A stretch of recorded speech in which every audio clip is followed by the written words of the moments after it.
Sahabat Binuang Channel, mari kita lanjutkan. Tikam Samurai, karya Makmur Hendrik. Bagian 13. Berkata begitu si kurus menyiramkan kopi itu ke kepala anak muda tersebut. Namun tiba-tiba ada cahaya berkelebat cepat sekali. Dan, keras gelas di tangan Jepang itu belah dua. Kopinya tumpah ke wajahnya sendiri. Tangannya luka mengucurkan darah. Jepang itu terpekik kaget dan melompat mundur. Anak muda itu masih membelakang. Kini kelihatan dia lambat-lambat meletakkan tongkatnya. Samurai tanpa terasa keempat serdadu itu berkata sambil tegak. Mereka menatap dengan kaget. "Siti, ambilkan kopi untuk saya." Anak muda yang tak lain daripada si bungsu itu berkata lagi perlahan. Dia masih tetap duduk memunggungi keempat serdadu Jepang tersebut. Si kurus yang tangannya luka, tiba-tiba dengan memekikkan kata banzai yang panjang mencabut samurainya. Dan menebas leher si bungsu. Namun tiba-tiba setengah depa di belakang anak muda itu, sebelum dia sempat membabatkan samurainya sebacok pun, tubuhnya seperti ditahan. Ternyata yang menahan adalah ujung tongkat kayu anak muda itu. Samurai itu tak dia cabut. Hanya sarungnya yang dia hentakkan ke dada tentang jantung si kurus.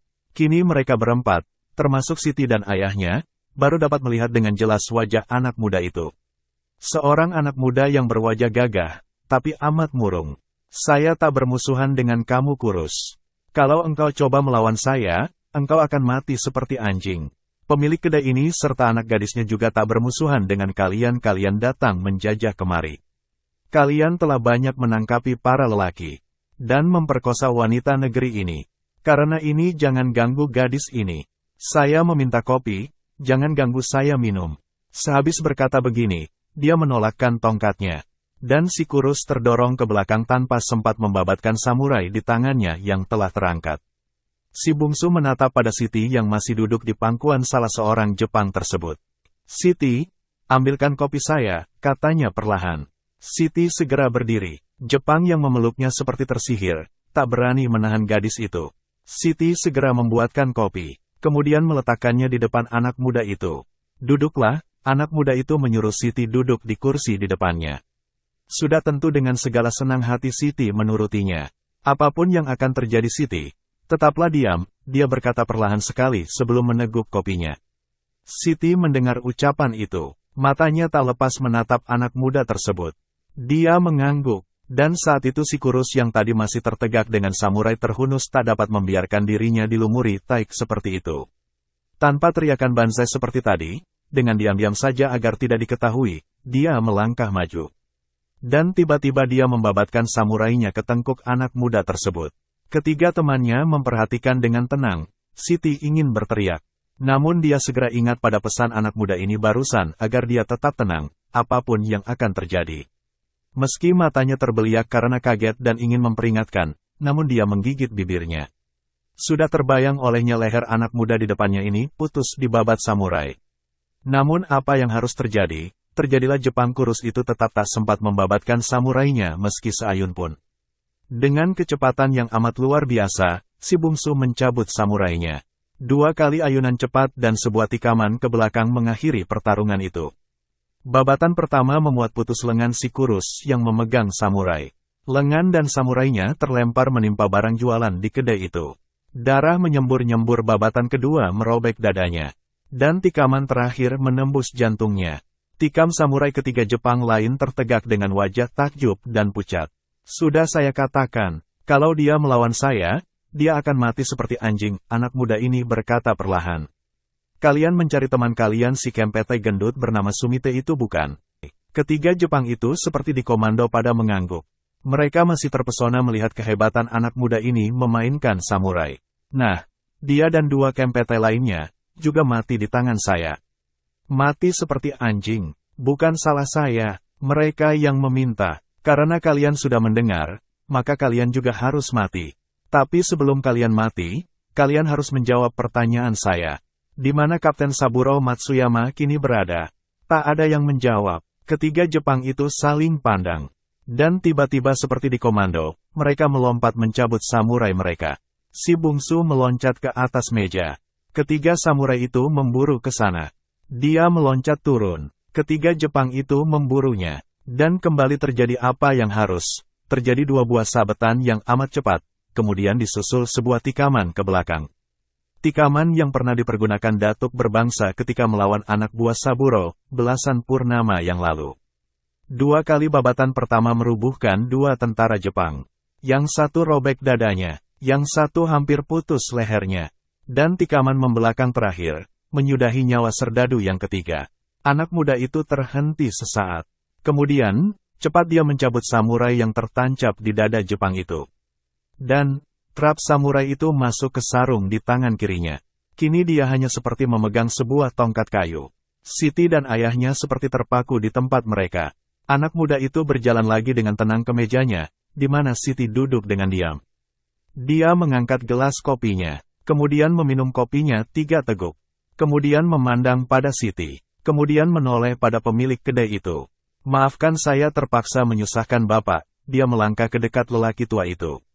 Lalu tiba-tiba samurainya bekerja. Sret, lelaki itu terpekik. Siti terpekik. Lelaki tua itu merasakan dadanya amat perih. Samurai si bungsu memancung dadanya. Mulai dari bahu kanan robek ke perut bawah. Siti menghambur dan memukul anak muda itu sambil memekik-mekik. Namun lelaki tua itu masih tegak dengan wajah pucat. Pergilah lari ke markas Jepang di ujung jalan ini. Laporkan di sini ada serdadu yang mabuk dan berkelahi. Cepatlah, lelaki tua itu kini tiba-tiba sadar apa sandiwara yang akan dia mainkan. Luka di dada dan perutnya hanya luka di kulit yang tipis. Meski darah banyak keluar, tetapi luka itu tak berbahaya. Anak muda ini nampaknya seorang yang amat ahli mempergunakan samurainya. Siti yang juga maklum, jadi terdiam. Dia jadi malu telah memaki dan memukuli anak muda itu. Pergilah, kami akan mengatur keadaan di sini. Si bungsu berkata, orang tua itu mulai berlarian dalam hujan yang mulai lebat. Memekik dan berteriak-teriak hingga sampai ke markas tentara Jepang. Dalam waktu singkat, lebih dari selusin serdadu Jepang dan puluhan penduduk datang membawa suluh. Kedai itu berubah seperti pasar malam. Kedai itu kelihatan centang perenang, meja dan kursi terbalik-balik. Seorang anak muda kelihatan tersandar ke dinding di lantai. Dada dan tangannya berlumur darah. Nampaknya dia kena bacokan samurai pula. Siti kelihatan menangis di dapur. Baju di punggungnya robek panjang. Dari robekan itu kelihatan darah merengas tipis. Di antara mereka kelihatan keempat serdadu Jepang itu telah jadi mayat. Samurai-samurai mereka kelihatan berlumur darah. Mereka mabuk, minum sake dan minta kopi. Kemudian entah apa sebabnya mereka lalu saling mencabut samurai. Main bacok. Kami tak sempat menghindar, saya terkena bacokan. Entah samurai siapa saya tak tahu.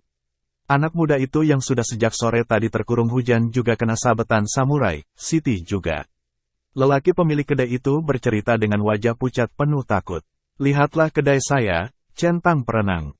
Saya rugi, katanya. 3 orang kempetai yang juga ikut nampak sibuk mempelajari situasi kedai itu dan mencatat di buku laporan mereka. Saya sudah bilang jangan biarkan mereka minum sake dalam tugas. Komandan kempetai itu berkata dengan berang. Kemudian menghadap pada pemilik kedai. Maaf, anak buah saya membuat kekacauan. Dia sudah pantas menerima kematian atas kebodohan mereka ini. Bapak besok bisa datang ke markas. Kami ingin minta keterangan tambahan dan memberikan ganti rugi yang timbul malam ini. Kami tak mau tentara Jepang merugikan rakyat Nippon Indonesia sama-sama. Nippon saudara tua, Indonesia saudara muda. Sahabat Binuang Channel, mari kita lanjutkan. Tikam Samurai, karya Makmur Hendrik, bagian 14. Dia lalu memerintahkan anak buahnya untuk mengangkut mayat-mayat itu ke markas. Penduduk lalu berkerumun menanyai pemilik kedai. Tetapi lelaki itu segera menutup kedainya. Orang terpaksa pulang karena hujan makin lebat. Kini dalam kedai yang centang perenang itu, tinggallah mereka bertiga. Siti menghentikan tangis pura-puranya. Ayahnya terduduk lemah. Si bungsu bangkit, merogoh kantong, mengambil sebungkus kecil ramuan, mengeluarkannya. Kemudian dia mendekati Siti. Menunduklah, saya mempunyai obat luka yang manjur, katanya. Siti menurut. Si bungsu menaburkan obat ramuan yang dia bawa dari Gunung Sago itu ke luka di punggung gadis tersebut. Ramuan itu mendatangkan rasa sejuk dan nyaman di luka itu. Terima kasih, gadis itu berkata perlahan. Luka itu sengaja dibuat oleh si bungsu dengan samurainya. Agar kelihatan bahwa memang ada perkelahian dalam kedai itu. Demikian pula samurai Jepang itu dia lumuri dengan darah.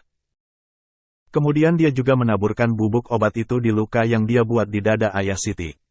Lelaki itu menatap padanya. Maaf, saya harus berbuat ini pada Bapak, katanya perlahan. Kami yang harus berterima kasih padamu, nak. Saya dengar engkau tadi menanyakan Taigi, Kapten Saburo Matsuyama pada serdadu-serdadu itu. Si bungsu tertegun. Benar, Bapak mengenalnya. Tidak ada yang tak kenal padanya, nak. Di mana dia sekarang? Nampaknya ada sesuatu yang amat penting hingga kau mencarinya. Hampir saja si bungsu menceritakan apa yang telah menimpa keluarganya. Namun dia segera sadar, hal itu tak ada gunanya. Ya, ada sesuatu yang penting yang harus saya selesaikan. Balas dendam, kembali anak muda itu tertegun. Menatap dalam-dalam pada lelaki tua itu. Engkau menuntut balas kematian ayah, ibu dan kakak perempuanmu. Ucapan lelaki itu lagi-lagi membuat si bungsu terdiam. Tidak perlu kau sembunyikan padaku siapa dirimu, nak. Setiap orang di sekitar Gunung Sago ini mendengar tentang kematian ayahmu. Saya mengenalnya. Kami dulu sama-sama belajar silat kumango. Dan semua orang juga mengetahui bahwa anak lelakinya bernama si bungsu. Anak muda itu menunduk. Apakah Bapak mengetahui di mana Saburo kini? Beberapa hari yang lalu masih di sini. Tapi tempat yang mudah mencari opsir Jepang adalah di Lundang. Di Lundang, di tepi batang agam itu? Ya, di sanalah. Ada apa di sana? Apakah mereka mendirikan markas di sana? Tidak, di sana tempat mereka memuaskan nafsu dengan perempuan-perempuan. Tempat pelacuran, begitulah. Terima kasih, saya akan mencarinya ke sana. Marilah kita naik. Besok kau teruskan perjalananmu. Terima kasih, Pak. Saya harus pergi sekarang. Tapi hari hujan dan malam telah larut. Tidak apa, saya biasa berjalan dalam suasana bagaimanapun. Tapi bukankah engkau disuruh datang besok ke markas Kempetai? Ah, saya kira biar Bapak saja. Katakan saya sudah pergi. Engkau benar-benar tak ingin bermalam di sini agak semalam. Terima kasih, Pak. Dia kemudian menoleh pada Siti yang masih duduk. Gadis itu menunduk. Terima kasih kopinya, Siti. Engkau pandai membuatnya. Saya belum pernah minum seenak itu. Siti melihat padanya. Ada air menggenang di pelupuk matanya. Benar kopi itu enak? Tanya gadis itu perlahan. Benar. Saya lupa memberinya gula. Karena ketakutan gadis itu berkata sambil bibirnya tersenyum malu. Ya, itulah justru kenapa kopinya jadi enak. Nah, selamat tinggal. Dia genggam tangan Siti sesaat. Kemudian melangkah keluar. Doa kami untukmu, nak. Terima kasih, Pak. Kalau suatu hari kelak kau lewat di sini, singgahlah. Pasti saya akan singgah. Dan dia lenyap ke dalam gelap yang basah di luar sana. Siti menangis ketika dia pergi. Ayahnya menarik nafas panjang. Sahabat Binuang Channel, mari kita lanjutkan. Tikam Samurai, karya Makmur Hendrik, bagian 15. Ya, untuk sementara peristiwa itu tak tercium. Tapi kemudian ada lagi perintah untuk kenaikan pangkat bagi 2 orang perwira. Dan kedua perwira itu diharuskan melapor ke markas besar di Bukit Tinggi. Kembali Eraito memberi jawaban bahwa kedua perwira itu sakit. Kecurigaan mulai timbul di markas besar. Eraito meminta waktu agak sepekan untuk merawat perwira itu, kemudian mengirimkannya untuk upacara kenaikan pangkat di Bukit Tinggi. Eraito berharap, waktu seminggu itu cukup baginya untuk alasan bahwa kedua perwira itu mati dalam perawatan. Dan kematiannya karena minum racun sebelum masuk rumah sakit. Penguburan seperti biasa bisa dilakukan sendiri tanpa dihadiri Kolonel Fujiyama. Sebab sudah biasa kematian amat banyak dalam pertempuran seperti tahun dalam amukan Perang Dunia Kedua ini. Begitulah harapan Eraito. Kolonel Fujiyama belum mencium siasat ini. Namun perwira intelijen bawahan Fujiyama mencium sesuatu yang tak beres dalam laporan Eraito. Perwira intelijen itu adalah Chusa, Letnan Kolonel Fugirawa. Diam Chusa ini mengirim 2 orang intelijennya ke Payakumbuh di hari diterimanya laporan Eraito. Kedua mata itu langsung menuju rumah sakit. Memeriksa daftar pasien. Mereka tak menemui nama kedua perwira itu di sana. Mereka kemudian memeriksa markas dan daftar nama pada pos komando di seluruh Luhak 50 kota. Ternyata nama kedua perwira itu, dan beberapa nama lainnya, termasuk prajurit Kempetai beberapa orang, telah lenyap. Kedua intelijen ini menghentikan penyelidikannya. Langsung ke Bukit Tinggi dan melapor pada Chusa Fugirawa. Letnan Kolonel Kepala Intelijen ini memberi laporan dan analisa staf pada Fujiyama. Fujiyama segera pula mencium sesuatu yang tak beres dalam laporan Eraito. Dia menulis surat pada Eraito, agar segera datang melapor ke markas besar. Dia harus datang bersama kedua perwira yang dia laporkan sakit. Bila keduanya sudah mati, maka dia harus datang bersama mayatnya. Eraito menerima surat itu. Apa yang harus dia perbuat? Kedua perwira itu telah mati beberapa bulan yang lalu di tempat pelacuran di Lundang. Mati di babat samurai orang tak dikenal. Akan datangkah dia ke Bukit Tinggi dengan terlebih dahulu menggali kuburan kedua perwira itu dan membawa mayatnya yang sudah busuk. Akhirnya dia membuka bungkusan kedua yang dikirim oleh Kolonel Fujiyama. Bungkusan itu berwarna kuning. Di dalamnya ada benda panjang 2 jengkal berbungkus bendera Jepang bergambar matahari. Dia buka bungkusan bendera itu. Benda sepanjang 2 jengkal itu persis seperti yang dia duga, samurai pendek. Dia mengangguk pada 3 orang kapten yang membawa surat perintah itu. Ketiga kapten itu memberi hormat padanya. Eraito melilitkan bendera itu ke kepalanya. Kemudian memberi hormat ke arah matahari terbit. Ke arah kerajaan Kaisar Tenno Haika. Lalu dia duduk berlutut di lantai. Ketiga kapten yang dikirim dari Bukit Tinggi itu juga berlutut. Tai, I Sambu. Eraito memanggil. Yang dipanggil, seorang Tai, I, kapten, masuk memberi hormat. Dia terkejut melihat keempat orang yang berlutut. Ketika matanya terpandang pada bendera yang melilit kepala komandannya, kemudian pada samurai di depan Eraito, kapten itu segera sadar apa yang akan terjadi. Dia mengangguk memberi hormat, kemudian duduk di hadapan komandannya. Setelah tugas saya selesai, serahkan seluruh berkas perkara kematian itu pada mereka. Eraito berkata, "Hai." Perwira itu mengangguk dalam. Kemudian Eraito mengambil samurai itu. Membukanya, mulutnya komat kamit. Kemudian menghujamkan samurai itu ke perutnya. Dengan tekanan yang kukuh, samurai yang alangkah tajamnya itu, dia iriskan ke kiri. Darah membersit. Dia masih berlutut dengan nafas terengah. Kemudian jatuh. Kepalanya mencecah lantai. Dia seperti orang Islam yang sujud ke lantai. Dan perwira ini mati dalam keadaan begitu. Dia telah melakukan seppuku, yang juga disebut harakiri. Segera setelah dia mati, kapten wakilnya itu menyerahkan laporan berkas kematian perwira itu pada ketiga kapten utusan Fujiyama. Berkas perkara itu disampulnya. Tak seorang pun yang berhak membacanya, kecuali Kolonel Fujiyama. Bahkan Letkol Fugirawa sendiri pun, kendati jabatannya kepala intelijen, tetap tak berhak membaca laporan itu. Berkas itu dibawa ke Bukit Tinggi. Fujiyama membacanya dengan teliti. Laporan itu antara lain berisi, ada seorang anak Minang yang berkeliaran dengan samurai maut di tangannya.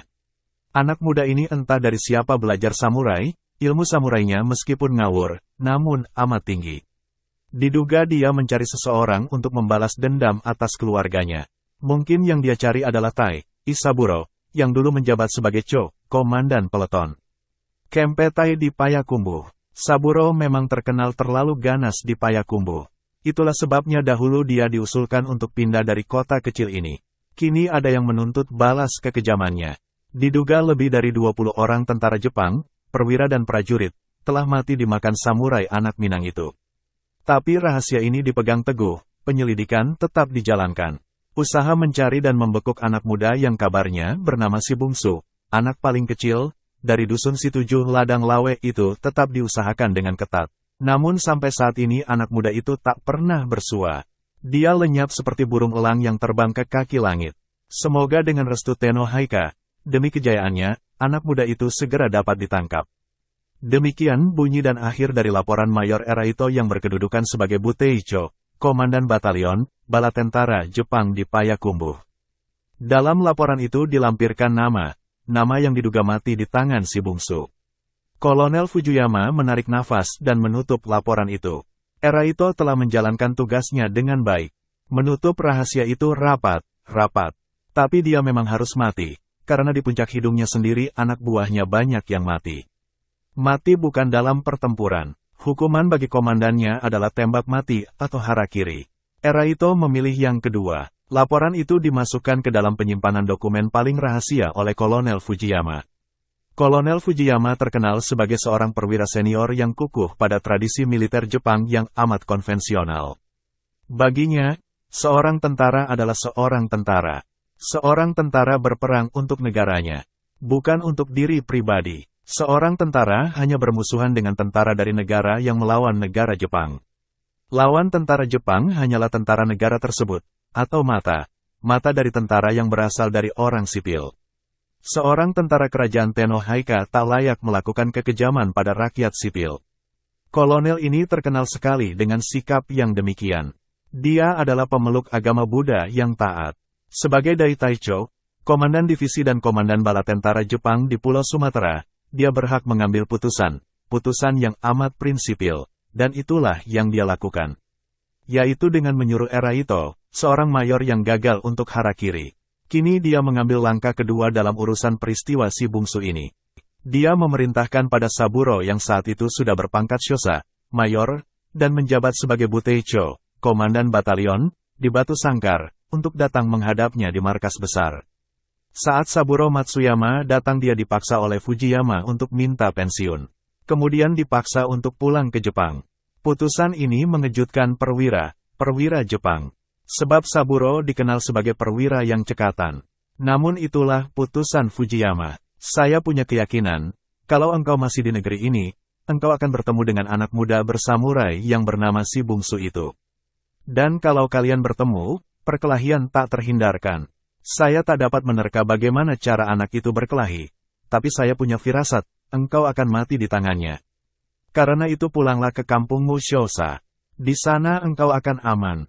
Aman dari perbuatan memperkosa anak bini orang. Namun saya merasa pasti anak muda ini akan tetap mengejarmu kemanapun engkau pergi. Begitu Kolonel Fujiyama berkata pada Saburo, Saburo termenung. Apakah engkau punya anak? Ada kolonel, berapa orang? Seorang, dan perempuan, di mana dia kini? Di Nagoya, baru berumur 16. Dalam agama ada ajaran, bahwa setiap orang akan menerima balasan dari perbuatannya. Saya khawatir, suatu saat anakmu ketemu dengan anak muda ini. Dan kalau dia membalas dendam padanya, dapat kau bayangkan apa yang akan terjadi Saburo. Saya tak menakutimu. Tapi berdoalah, agar anak muda itu melupakan. Nah, selamat jalan. Tanda seru petik 2. Kata ini masih terngiang di telinga Saburo dalam perjalanannya ke Singapura untuk terus pulang ke Jepang. Anaknya seorang gadis yang amat cantik. Yang telah kematian ibu ketika anak itu masih berumur 10 tahun. Dia terbayang pada pembunuhan yang dia lakukan di Si-7 Ladang Lawe. Pada gadis yang dia perkosa di rumah adat itu. Pada ayah dan ibunya yang dia bunuh. Pada pembunuhan gadis itu sendiri setelah dia perkosa. Dan pada anak lelakinya yang pengecut. Kini ternyata anak lelakinya itu memburunya dengan samurai di tangan. Dengan samurai, ya Tuhan, tiba Saburo Matsuyama tertegak. Seluruh bulu tubuhnya pada merinding. Anak muda itu mencarinya dengan samurai. Dan menurut cerita Fujiyama, anak muda itu amat lihai dan tangguh mempergunakan samurainya.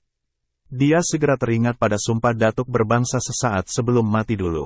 Saat itu sebuah samurai menancap di dada datuk itu. Saya akan menuntut balas atas perbuatanmu ini Saburo. Engkau takkan selamat. Saya bersumpah untuk membunuhmu dengan samurai dari negerimu sendiri. Kau ingat itu baik-baik. Suara itu seperti bergema. Lelaki Minangkabau itu ternyata memang memburunya melalui anak kandungnya. Dulu dia menganggap hal mistis ini sebagai nonsens. Tapi kini anak muda itu mencarinya dengan samurai. Bukankah itu merupakan suatu perwujudan dari sumpah datuk itu? Saburo mulai seperti dikejar bayang. Dia banyak mendengar tentang kesaktian orang Minangkabau. Namun selama dia di negeri itu, tak satu pun di antara kesaktian itu yang terbukti. Kabarnya orang Minang bisa membuat orang lain jadi gila. Senewen manjat dinding, namanya si Jundai. Tapi dia dan pasukannya yang telah terlalu banyak berbuat maksiat di negeri itu, kenapa tak satu pun di antara kesaktian itu yang mempan pada mereka? Kabarnya ada pula semacam senjata rahasia yang berbahaya, yang bisa membunuh orang dari jarak jauh. Konon bernama Gayung, Tinggam atau Permayo, tapi kenapa tak satu pun di antara pasukan Jepang yang terkena senjata rahasia itu? Ataukah hanya mempan untuk sesama orang Minang saja? Saburo termasuk orang praktis yang tak mempercayai segala macam bentuk mistik. Tapi kali ini, terhadap sumpah datuk berbangsa yang telah mati lebih dari 2 tahun yang lalu, kenapa dia harus takut? Dia ingin segera pulang ke kampungnya di Jepang sana. Dia ingin senang barang sebulan 2 di Singapura. Demikian putusan yang dia ambil dalam kapal ketika berlayar dari Dumai ke Singapura. Bersambung ke bagian 16.